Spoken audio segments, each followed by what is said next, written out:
तो विषय कंप्लीट वेगळा आहे. तर तुम्ही क्षेत्र पण आहे ना अधिकारी. असं आहे की रोहित दादांनी सगळे पुरावे त्यांना दिलेले आहेत. याआधी सुद्धा फॉरेस्टने जी काही कंप्लेंट केलेली आहे त्यामध्ये आयडेंटिफाय करून एरिया दिलेले आहेत की हे एरियाज जे होते 5000 एकर जी लँड आहे ही फॉरेस्टची आहे. आणि आमची सुद्धा हीच सातत्याने मागणी आहे की फॉरेस्टची लँड आहे, शासनाची लँड आहे, ती शासनाला मिळेल. हे दत्तू भिवा ठाकूर आहेत. हे अनेक वर्ष प्लॉटसाठी मागणी करतायत. त्यांचा हक्काचा प्लॉट 12.5% त्यांना मिळावा म्हणून मागणी करतात, पण अजून पण त्यांना मिळालं नाही. आमची सगळ्यांचीच अशी मागणी आहे की जे काय प्रकल्पग्रस्त आहेत त्यांचे प्लॉट त्यांना पहिले मिळाले पाहिजेत.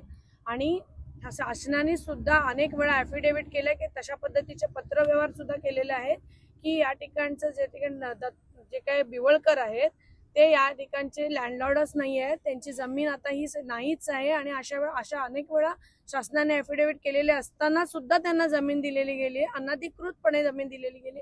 ती सगळी जमीन शासनाला वर्गवावी असं आमचं सगळ्यांचं म्हणणं आहे.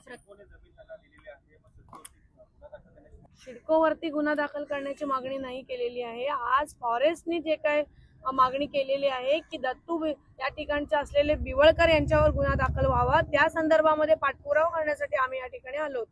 आता पुढची भूमिका काय आहे तुमची? पुढची भूमिका या ठिकाणी आज आंदोलनासंदर्भामध्ये निर्णय घेतलेला आहे.